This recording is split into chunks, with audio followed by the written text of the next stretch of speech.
तळ कोकणातील सर्वात मोठी जत्रा म्हणून मानली जाते ती श्रीदेव मानशेश्वराची वेंगुर्ला तालुक्यातील उभारंडा क्षेत्रातील ही जत्रा आहे। सिंधुदुर्ग जिल्ह्यातील मानशेश्वराची जत्रा ही बत्तीची आणि निशाणाची जत्रा म्हणून ओळखली जाते। इथे आता मी मानशेश्वर देवस्थानच्या इथे बघितलं तर मोठ्या प्रमाणात ही जी जत्रेला हजारो भाविक आहेत ते इथे आलेले आहेत। महाराष्ट्र, गोवा, कर्नाटक सह अन्य राज्यातून अनेक भाविक आहेत ते इथे येतात। या मानशेश्वर जत्रेचं एक वैशिष्ट्य आहे ते म्हणजे या जत्रेला निशाण काठी ही अर्पण केली जाते आणि विशेष म्हणजे बत्तीची जत्रा, गॅस बत्तीच्या प्रकाशात दशावतार नाटक आहे ते घेतलं जातं। हे एक नाविन्यपूर्ण अशी ही जत्रा कोकणातील आहे आणि या जत्रेला पाहण्यासाठी आणि श्रीदेव मानशेश्वराच्या चरणी नतमस्तक होण्यासाठी हजारो भाविक आहेत ते इथे संपूर्ण राज्यातून इथे हजेरी लावतात। विशेष म्हणजे ही जी जत्रा आहे या जत्रेच्या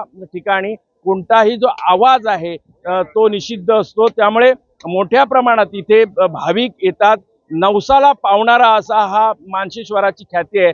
त्यामुळे आता बघितलं तर या जत्रेला हजारो भाविक आहेत ते मोठ्या प्रमाणात आलेले आहेत आणि सगळीकडे बघितलं तर भगवी निशाण आणि गॅस बत्तीची प्रकाश हा मोठ्या प्रमाणात दिसतोय। सुरेश कौलगेकर, जय महाराष्ट्र, उभारंडा, सिंधुदुर्ग।